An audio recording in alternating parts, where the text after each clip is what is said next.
All right, hello everyone. We're going to talk about section 4.1 today, which is about exponential functions. So an exponential function is a function whose value is a constant raised to the power of the argument. So these are kind of like examples like the ones below. We see f of x is equal to 10 to the x power, g of x is equal to 750 times 1.05 to the x power, and kx is equal to 2 to the power of negative x squared. So in these cases, the variable, or x in our case, is the exponent of each of these exponential functions, and the base is the positive constant. So the base in the case of f of x is going to be 10. The base in the case of g of x is going to be 1.05. Since that's the base of the exponential function, 750 is just being multiplied. And then we have the base of k of x is 2. All right, so we're going to move on to our first example here.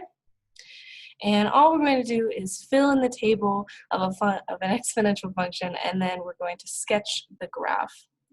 So we see here that our function is going to be g of x, which is 3 to the x power. And now we want to try a few different values of x. So we're going to do -3, -2, -1, 0, 1, 2, 3. And that should give us a really good idea of how this graph is going to look. So let's start with our first value, and I'm going to zoom in here so I'm not writing all over the place. But we have 3 to the -3 power. And let's see here. So if we have 3 to the -3 power, that is equivalent to writing 1 over 3 to the third power. Since a negative exponent means that we can create the reciprocal, and we can have our positive version of our exponent in the denominator, and we will just have 1 in the numerator. So after we have this, we can just cube our 3. Cube just means to the power of 3. So we take 3 to the power of 3. And this is just going to give us 1 over 27. So we can do the same thing for each one of these values. So we had -2, so we can do the same thing. 3 to the -2 is equal to 1 divided by 3 squared.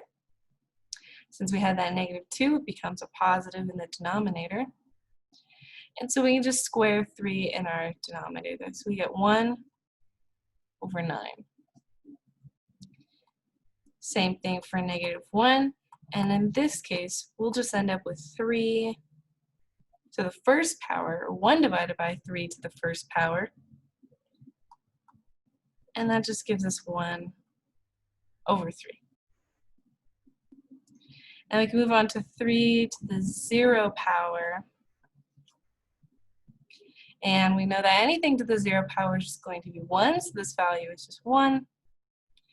And now we have our positive exponents. So these are like the ones that you see all the time. So 3 to the first power, well, that's just 3, because anything to the first power is just the original, or the base. Then we have 3 squared, which you know is just 9. And 3 cubed, or 3 to the third power, which we already calculated on our very first exponent there. So now this is going to be 27. All right, so we've calculated all these values. We filled in our tables. So now we're going to sketch out our graph. And I already created our graph here. It is not going to be entirely to scale, but it will have the general shape that we're looking for. So we want to plot these points. And we see here that 1 over 27, that's going to be very close to 0. And 1 over 9 will also be close to 0, but not quite as close as 1 over 27. And we know that 1/3 is somewhere around 0.33. So these values are going to be a little tough to plot. So let's zoom in here. So let's start with 1 over 3. So we have here that our first notch is going to be 3. So we know that this value is probably going to be pretty low, but not quite at the x-axis. So let's maybe put it right around here. And now we just want to get closer to our x-axis. Obviously, this is not going to be entirely to scale, so we're just going to estimate it as much as we can, and we're going to make that one a little lower, and that one a little lower than that, but not quite touching the x-axis, because these values will never become negative or 0. All right, so we know at 0 it's going to be 1, so let's estimate 1. Let's say maybe around here. And then we have at 1, it is 3, so now we can start plotting on these notches. And at 2, we have 9. And then we have one big jump here at 3, which is going to be at 27. All right, so we have plotted our points, and now we just want to create a smooth curve in between. That just means we're going to connect the dots as smoothly as possible. So we know that our line will be very close to 0. It's going to pick up a little bit. And then we see it really takes off. Pretend that goes through the point. There we go. Something along those lines.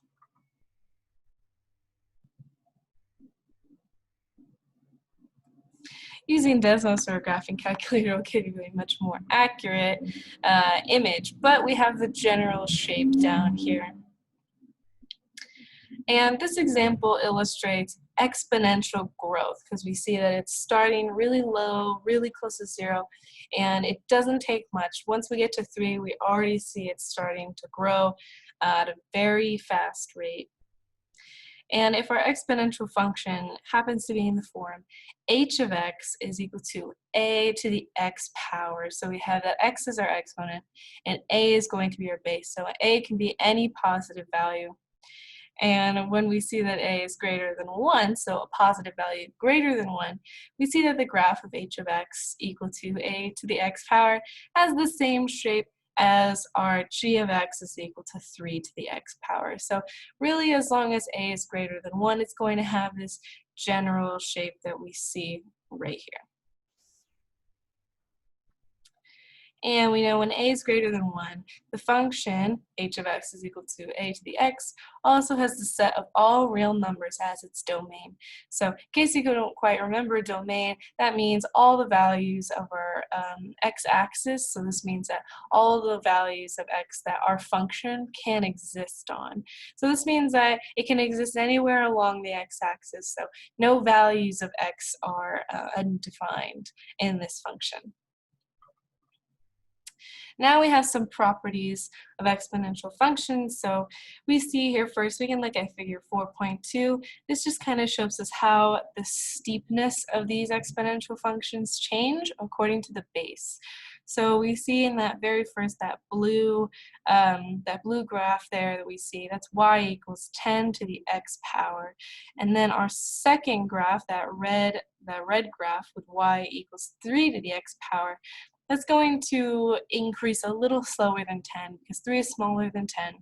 And then from there, we have smaller values every time. We have y equals 2 to the x power, and then we have y equals 3 halves to the x power, which that's technically 1.5. But we see that as our base increases, our function will also increase a lot faster. And then moving into our properties here, we see we have a graph of the general shape, which we already created in our first example. We have number 1, that the graph is above the x-axis. So it's always above the x-axis. None of these values, as long as a is positive, they can get incredibly close to 0, but they will never reach 0 and they will never be negative. These values are always going to be positive. We also see that the y-intercept is 1. In this case, it is going to be 1. That's because anything to the 0 power is going to be 1. So that means that when x equals 0, our y-intercept is always 1. Then we have that the graph climbs steeply to the right. So that is a property of exponential growth. We see that it is expanding onto the right side. 4, we see the negative x-axis is a horizontal asymptote. So anything x less than 0, that is going to be our horizontal asymptote. A horizontal asymptote just means that our graph cannot cross that horizontal asymptote. So that just goes to show that we can't have anything that touches 0 or less than 0. So that means that the graph will go on infinitely, extremely close to our horizontal asymptote, but it will never touch. Then we have number 5, which the larger the base of A, the more steeply the graph rises to the right, which we saw in figure 4.2. So these are just 5 properties of exponential growth functions. All right, so on to our second example, which also happens to be example 2 in your book.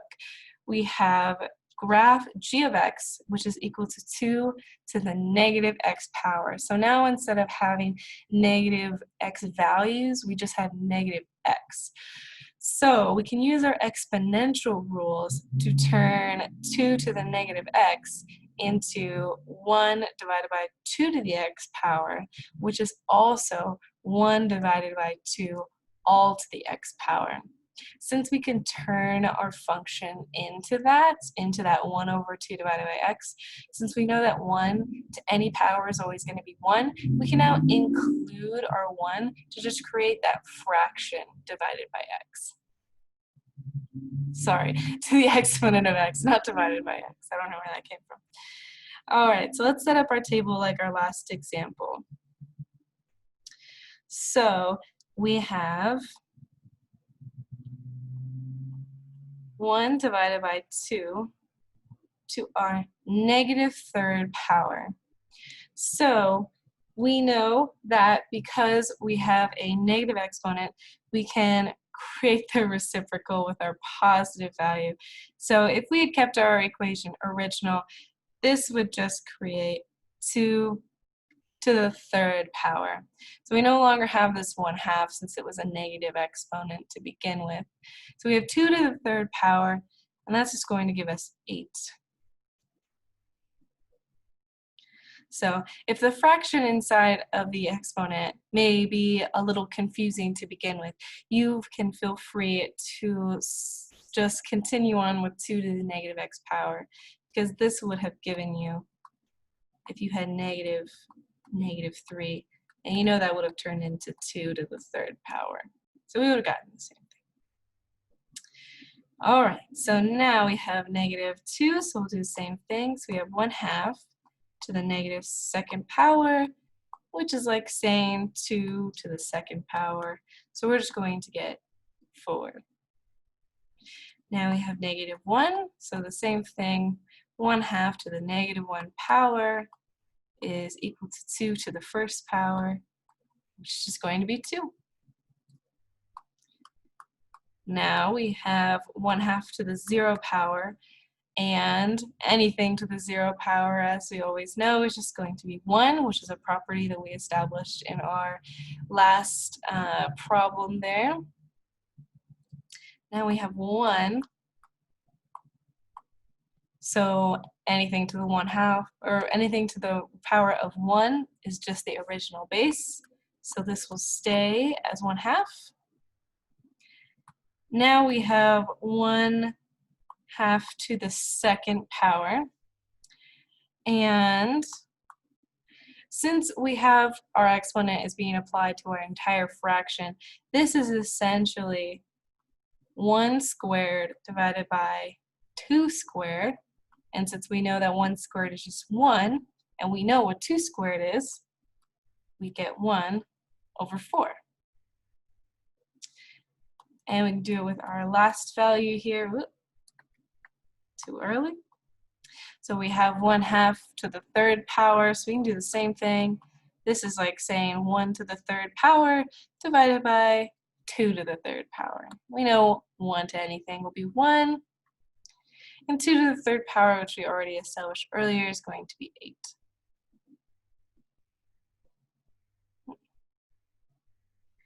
All right. So now we have some of our values here, and we want to do the same thing. We're going to sketch a graph of these values. So starting with our -3, we see that we have the value of 8, so we'll make a mark there. Then we have at -2, our value was 4. Then we see at -1, our value was 2. At 0, our value was 1. At 1, our value was 1/2. Since this notch is 1, it's going to be just a little bit easier. So we have that 1/2 there. Now we need to have 1/4, which is probably going to be about right there. And lastly, we have 1/8, which is probably going to be right around here. So now we can create that smooth curve along these points as well. So we'll start here, and we'll just connect all of these points. Close enough. So now we have this graph here. And we see that instead in our last example where it was very close to the x-axis and then it grew, now we see that we're starting, and if we're thinking about going from left to right, we're starting kind of high up in this steep range, and we're coming down and we're getting closer to the x-axis in this case.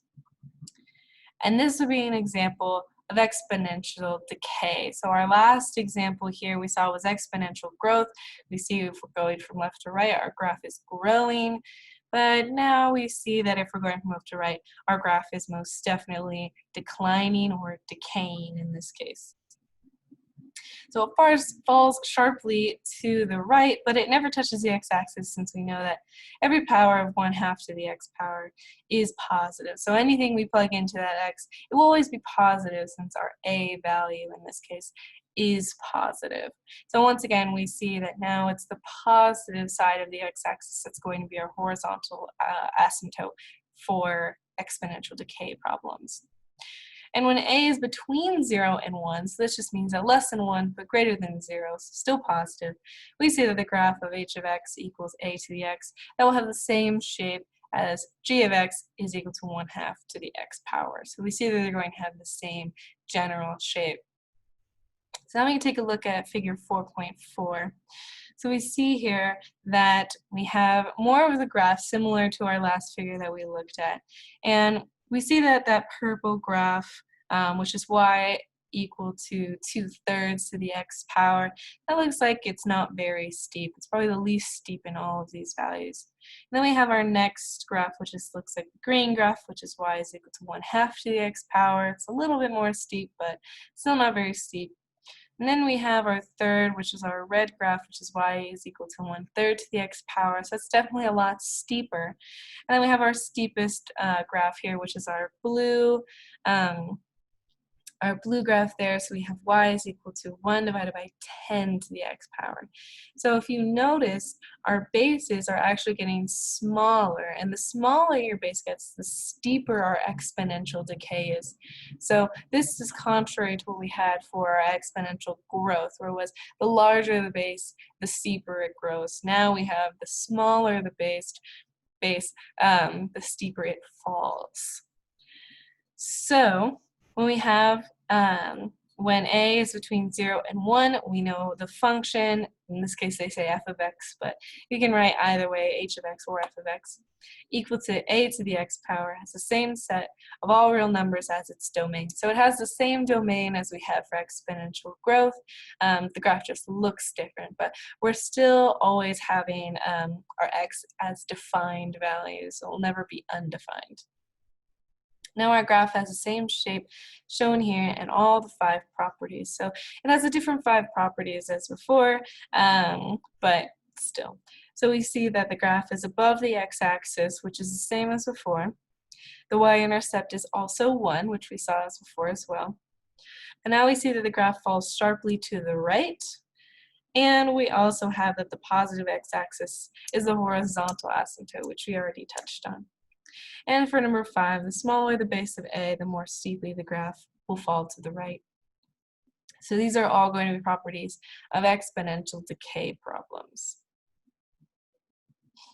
All right, for example 3, we have graph f of x is equal to 4 to the x power and g of x, which is equal to 1/4 to the x power on the same plane. So all we're doing in this problem is that we're going to graph them on the same plane, which is what we're going to do for A, B, and C. And we'll use Desmos for this, which I highly recommend when you're graphing problems like these. Please use Desmos if you don't have a graphing calculator. And then we will come back and we'll just make a little note about what we saw here in our notes. But let's get over here to Desmos, which of course does not want to show up. Give me 1 second here.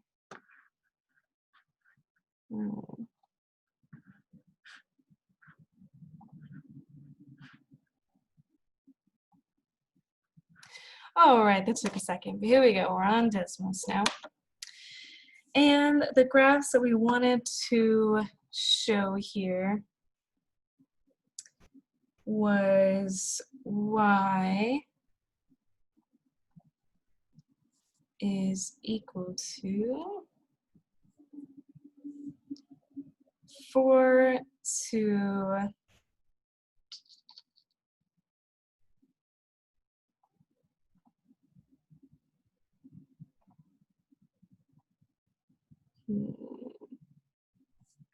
here we go.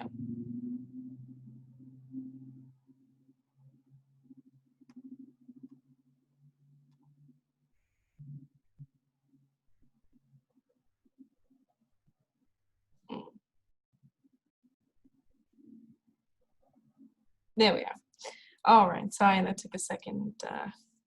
My laptop's keyboard is not exactly mathematically inclined. So let's create our second one here. So we're going to have y is equal to, now we're going to have 1/4. So we want to separate this. We're going to have 1 divided by 4.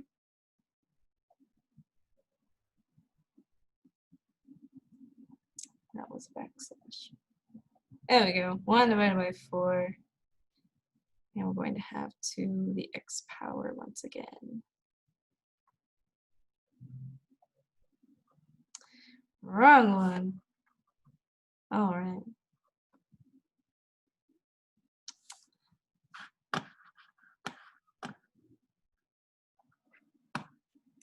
All right, I had to flip my laptop back around so I'm normal laptop instead of on a tablet because that was just way too difficult to start writing that out. So we see here when we graph these two functions, we have y is equal to 4 to the x power is our red graph here, and our y is equal to 1/4 to the x power is our blue graph. So what we see here is that these graphs look like they're mirrored, which means that they cross at the same value and they have the same typical values, they have the same typical shape. We just see that they're flipped. And so we call that mirrored because it looks like that. So let's go back to our notes here and we can write this in. So we can say our graphs appear mirrored. All right, so now we kind of see that's what happens when we have a 4 to the x power, and if you may have noticed 1/4 to the x power, that is like saying 4 to the negative x power. So it's pretty much that we're looking at graphs of the exact same base, just with a positive and negative exponent instead. All right, so now for B, we want to graph f of x is equal to 2 to the x plus 1 power and 2 to the x power. We want to see these on the same plane as well. So now let's go back to Desmos here.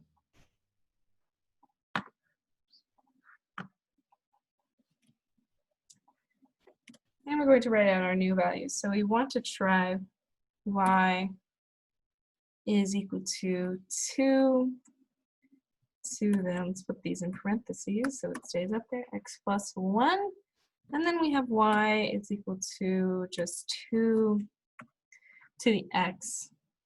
And so we see here that we have two graphs, and it looks like they have about the same shape because they're about as parallel to each other as you can get with exponential functions. We see that once they start to take off, taking off at the exact same speed here. And so what we're looking at here is that these graphs have the exact same shape. We just see that one is shifted. So we see that our blue, or our blue would be our original 2 to the x, and our red graph we see is going to be shifted to the left since we're having 2 to the x plus 1. So that one shifted a little to the right, a little to the left, but we see that they have the exact same shape. So we can go back to our notes. And we can say our graphs have the same shape, but 2 to the x plus 1 is shifted to the left. So we see here that when we manipulate our exponents by adding 1 or any other number or maybe subtracting, we see that all we're doing with our graph is that we're just shifting it along the x-axis there. Now for our last problem here, problem C, we're just going to graph h of x is equal to 5 to the 0.5 x power and k of x, which will just be 5 to the x power. We're going to use decimals for this once again, so let's get back to it. And we're just going to keep the y this time. So we have 5 to the 0.5 x power and 5 to the x power. So now we're seeing that they do not have the same shape anymore. Definitely not at all. We're seeing that 5 to the x is definitely steeper, a lot steeper than 5 to the 0.5x or 5 to the 1/2 x. And we know this is true because when we looked at our properties, we saw that, well, in our properties, we only talked about the base. But here we're seeing that different values of our exponent will actually change the shape of our graph as well. So a 0.5 or maybe 1/2 of the original exponent, that's going to make our graph less steep. And then we see it kind of has this shape here. It's greater in the negative section, but it is definitely less than the blue graph in our positive section, but they still cross both at the value of 1. So we can kind of see how maybe changing the exponent in this case will also change the steepness and the shape of our graphs, because we see that over time they just get farther and farther apart. All right, so let's get back to our notes. We can see that our graphs have different shapes. H of x is equal to 5 to the 0.5x is not as steep. So by doing these exercises, we got to take a real critical look at how our graphs change when we change our exponents, and maybe how they'll shift, or they'll mirror, or they'll just have different shapes. So now we can go on to our next example. All right, so on to example 4, which is going to be number 32 in your book. We want to do the same thing as we did before. It's just now that we have a slightly more difficult example. So we want to sketch the graph of g of x is equal to 2 to the x squared minus 2. So it's going to be a little bit more challenging, but we're going to do it. So we have 2, and now we're using -3, so we're squaring -3 and subtracting 2. So that's going to give us 2 to the -3 squared, which is going to be 9, minus 2. So we've got 2 to the 7th power, which is going to be 128. So quite a large value there. But going on to our next one, we see we're going to have 2 to the -2 squared minus 2, which -2 squared we know is 4. So 4 minus 2, this is just 2 squared, and that's going to give us 4. And for -1, we're going to have 2 -1 squared minus 2. So we know that -1 squared is going to be 1. 1 minus 2 is going to be -1. So we know this value is going to be 1/2. Now we have 2 to the 0 power, or 2 to the 0 squared minus 2 power. So we've got 0 squared minus 2. So we know that 0 squared is just 0 minus 2, so this is going to be 2 to the -2 power, which is going to give us 1/4. So we're not getting that 2 to the 0 power, just plain 0. We're not getting that value. We're just getting parts around it. So now we have 2 to the 1 to the squared minus 2 power.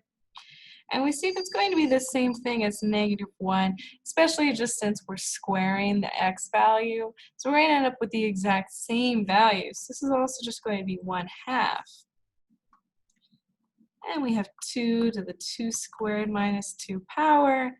2 squared is 4, minus 2 is 2. So once again, we have that same value. And finish it off with this 3 here. 3. Which we know is 2 to the 7th power, which is going to be 128. So 128 is going to be a little ridiculous to actually sketch this graph. But what we're going to do instead is we're just going to leave off the 128 because we can assume that it's going to be increasing. And we're just going to focus on our -2 to +2 values for our graph. So if we do this, we're going to get at -2, our value is 4. Then we get at -1, our value is 1/2, so maybe somewhere right around here. When we have 0, it's going to be 1/4, so we're going to fill in that spot there. And then we have the same spots here, or the same points for our positive x values as well. So for at 1, we've got 1/2, not symmetric. There we go, that's better. And for 2, we have 4. And we know that our values of 3 are going to be, somewhere maybe up here, maybe even a lot farther actually. But now we can just connect these smooth curves here. So we know it's going to be increasing for quite some time. There we go. All right, so we see here with this graph that it looks like a parabola, which just kind of looks like a U. And we see that this graph is actually symmetric. So it's not mirrored in the sense, but it is symmetric. So we have the exact same points for the negative and positive values of x. And we see here it is a parabola, but it's kind of got this wider bottom that we kind of have here. And that's because of that -2 value that we have in our exponent. So it's a little bit funky. Feel free if you would like to see the actual realistic graph of it. You can go and look at that in Desmos, because once again, this is This is not entirely to scale and hand-drawn, of course, but feel free to go into Desmos and actually look at what that really looks like. It should look something like this. All right, so now moving on, we want to talk about the number e. So the number e is actually just an irrational number, and it's found in a variety of other mathematical and scientific contexts. And it's actually the most useful exponential function. And we call the numeric value of e 2.718. So this is completely approximated. The value of e goes on forever, same as the value of pi, but we can approximate it to different values. You may also see it as 2.72 if you want to round up to the hundredths place, or you can see it maybe even have 12 values, which is in your book. It's defined up to 12 values, but we can approximate it here to about 2.718. All right, so now example 5, which is number 39 in your book, we have the number of cell phone subscribers in millions can be approximated by f of x is equal to 116.75 e to the 0.101 x power, where x is equal to 0 corresponds to the year 2000. So we want to estimate the number of cell phone subscribers in the following years. So we're going to do the same thing as we did before when we calculate these values over exponents, except that now it's just that our base is 2.718 or about 2.718. But if you use a calculator, you can actually just input the number e, or the letter e should be somewhere on your calculator, or if you use a calculator online, it will definitely have the letter e. So you can just input the letter e and it should compute it just with all of its numbers. But for our case, we're going to approximate the 2.718. So if we have 2004 and x equals 0 corresponds to 2000, we know that in this case, x is going to be 4. And now we want to calculate f of x. So we have f of x, which is equal to 116.75 e, which we know is also the same as saying 2.718, or about 2.718, to the 0.101 power times 4. So I'm going to write e, which is equal to.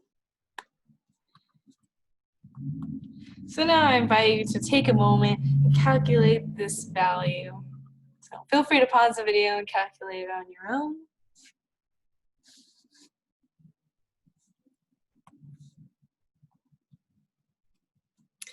All right, so if you had calculated it, you should have come out to 174.9. And these numbers are in millions, so this is technically 174.9 million. All right, so that should have been the number of cell phone subscribers in the year 2004. So now we want to calculate for the year 2010. So we know in this case x is going to be equal to 10. And so we can write the same thing. We have f of x is equal to 116.75. And I'm just going to write e again this time, since we know the value. E to the 0.101 times 10 in this case. So once again, I invite you to take a moment, calculate this on your own, and then come back in a second if you've paused. All right, so if you calculated it, you should have gotten 320.6 million. So it's not quite double, but close to double. Now we want to try for 2011. So in this case, we're going to have x is equal to 11. And we're going to do the same thing. So we have 116.75 times e to the 0.101 times 11. Feel free to calculate that on your own and pause the video. And you should have gotten 354.6 million. All right, so now that we've calculated these values using E, we want to graph the function to see when the number of cell phone subscribers will hit 500 million. So we're going to use Desmos for this. All right, so now we're using Desmos and we have our equation typed up here. So we have 116.75 times e to the 0.101x. And we can't see it here, but if we zoom out, there we go. Since these numbers are very large, I have to zoom out quite a bit, and we see here how big these numbers start to get at not very large values of x. So in our question was that we want to use a graphing calculator, or Desmos in this case, to see when the number of cell phone subscribers will reach 500.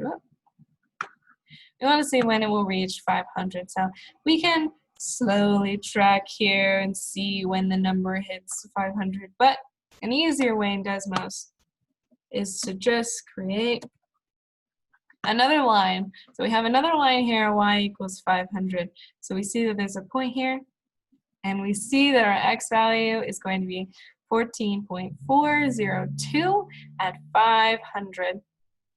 So creating that line in Desmos makes it even easier to find the exact value when we're going to have 500. So we see here that it's 14.4. This means that we will hit 500 million in the year 2014. So let's go and write that up in our notes.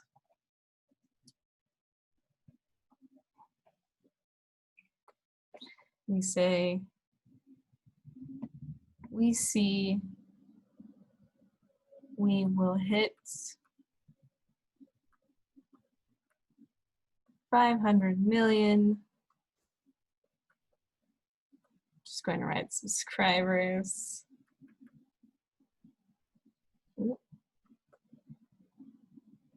In the year 2014. And since it was 14.4, this means that we won't hit it on the year 2014, meaning the minute we hit 2014, we'll hit somewhere around the middle of the year. But either way, it will be in the year 2014. All right, so that concludes our section 4.1 on exponential functions. Don't forget your test is today if you have not taken it yet, so please go take that in my math lab, and I will virtually see you tomorrow. Once again, if you have any questions, do not hesitate to email me or anything along those lines. Maybe put a question in the anonymous homework form. All right, I will see you guys later.